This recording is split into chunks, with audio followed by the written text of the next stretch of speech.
Salut à toi, aujourd'hui on va parler de Travis Scott ou Jacob Webster qui est un artiste que tout le monde connaît, un artiste texan de 27 ans, un pur produit de la middle class américaine comme l'a dit le Media Yard, devenu un monument du rap américain.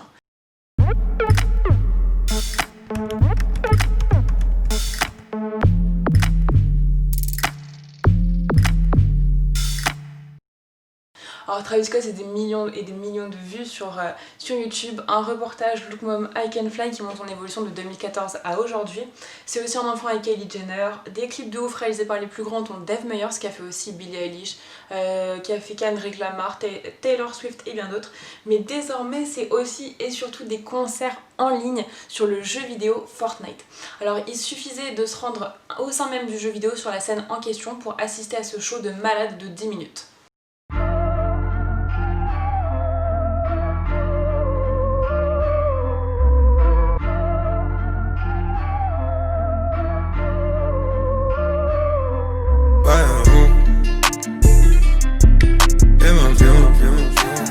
She fill my mind up with ideas. I'm the highest in the room.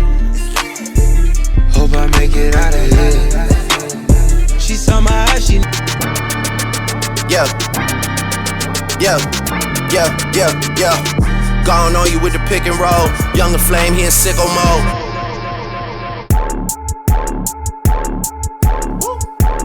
Made this here with all the ice on in the booth at the gate outside. Franchement, après avoir visionné ça, j'avais des frissons, et enfin même pendant, j'avais des frissons, j'avais l'impression d'assister limite à un moment important de l'histoire. C'est comme si j'avais l'impression d'assister à un nouveau genre d'événement, les événements virtuels, et à une consommation de masse de cette sorte de réalité virtuelle. Alors il y a plein de questions qui me sont venues en tête.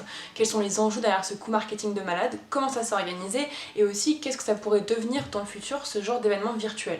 Alors peut-être que tu es perdu l'ami, mais vous inquiétez pas parce qu'on va reprendre du début. Nous sommes en juin 2017, le studio Epic Games sort Fortnite, un jeu vidéo gratuit. Alors le but c'est de coopérer avec 4 joueurs afin de survivre dans un monde qui est envahi par les zombies. Alors rapidement le jeu s'étend à d'autres modes que le mode zombie et c'est en mars 2019 qu'il dépasse la barre des 250 millions de joueurs et devient le jeu le plus populaire en termes d'engouement sur les réseaux sociaux et en termes de communauté. Et là en fait j'ai eu l'impression que finalement je voyais clair dans le jeu, comme si Fortnite était devenu non pas un jeu mais un véritable phénomène. Un phénomène, pourquoi? D'abord un phénomène médiatique, parce que t'avais plein de stars qui ont dit ouais bah je joue à Fortnite publiquement, genre Drake, PNL et plein d'autres. Il y a eu les danses qui ont été reprises dans le monde du football par les footballeurs, les danses de Fortnite, et finalement ça s'est créé un peu dans la culture populaire, Fortnite s'est intégré en fait dans la culture populaire.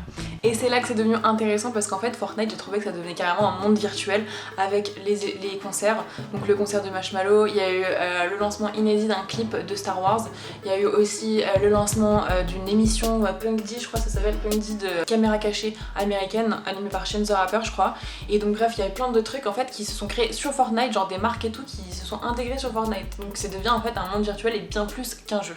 Et en fait ce que je trouvais ouf dans le concert de Travis Scott, c'est qu'en fait genre tu peux te déplacer, tu peux nager, tu peux pas interagir mais presque quoi. J'ai l'impression que tu vis une vraie expérience sensorielle même si c'est complètement virtuel. Alors est-ce que c'est le début de la massification de la réalité virtuelle? Vous savez, cette technologie où t'as un masque sur les yeux et donc quand tu bouges comme ça, bah tu vois de la vidéo qui a été prise, t'as l'impression d'être vraiment complètement immergé dans la vidéo qui a été prise. Et donc est-ce que c'est le début de cette technologie là? Je ne sais pas, puisque faire 12,3 millions de joueurs qui sont immergés en même temps dans un concert sur une technologie virtuelle, on l'avait encore jamais fait. Donc ça c'est nouveau, donc peut-être que c'est une porte d'entrée pour la massification, donc le fait qu'il y ait des consommateurs en masse de la technologie de la réalité virtuelle. J'espère que c'était compréhensible. Enfin cet événement, le concert de Travis Scott sur Fortnite, ça a été un événement marketing, un coup marketing qui a été tissé mais à la perfection. Pourquoi? Parce que déjà il y a eu un effet de surprise, on pensait que ça allait se passer sur la petite scène comme le concert de Marshmello l'année dernière. En fait pas du tout, ça a été beaucoup plus énorme. On a retrouvé le grand Travis Scott, le géant Travis Scott, qui est un peu en lien avec son clip où il était aussi un géant dans une ville, 90-210, ce clip là en stop motion. Ensuite un effet marketing, pourquoi en fait les marques font leur pub sur Fortnite, parce qu'en fait il y a un taux d'engagement qui n'est pas le même sur Fortnite. En fait quand tu vois une pub à la sortie du métro, t'as un taux d'engagement qui est beaucoup plus faible que si tu t'impliques dans la publicité qu'il y a sur Fortnite. Donc il y avait la marque Wendy's de burger qui avait utilisé Fortnite pour faire sa pub, et elle l'avait fait parce que le message qu'elle voulait faire passer passait beaucoup mieux sur Fortnite puisque les gens sont impliqués dedans. Ensuite il y a un nouveau son qui a été dévoilé avec Kid Cudi, Travis Scott et Kid Cudi dans ce concert, et en fait à un moment tu vas faire l'expérience en virtuel de genre voler dans le ciel, et c'est un truc que tu retrouves ensuite dans le clip, et je me suis dit quand j'ai regardé le clip, je me suis dit ah ouais bah en fait tu repenses à l'expérience que tu as vécue en tant que joueur quoi. Donc c'est un très très bon élément marketing parce que tu repenses à cette expérience assez inédite que tu as vécue. Travis Scott a tweeté vendredi, honnêtement aujourd'hui a été un des jours les plus inspirants, et en fait j'ai trouvé que c'était un truc de ouf qu'on soit tous confinés chez nous mais qu'on puisse être 12,3 millions de téléspectateurs à suivre un concert virtuel, et je trouvais ça assez nouveau et assez ouf, et je trouvais qu'il y avait beaucoup de choses à dire sur ce sujet, donc j'avais plein de pensées à partager. J'espère que cette vidéo vous a plu, et n'hésitez pas à mettre un pouce en l'air parce que ça me motive de ouf à faire des vidéos en fait. Et voilà, et toutes les réactions me font grand plaisir, et je vous souhaite un bon fin de confinement et prenez soin de vous.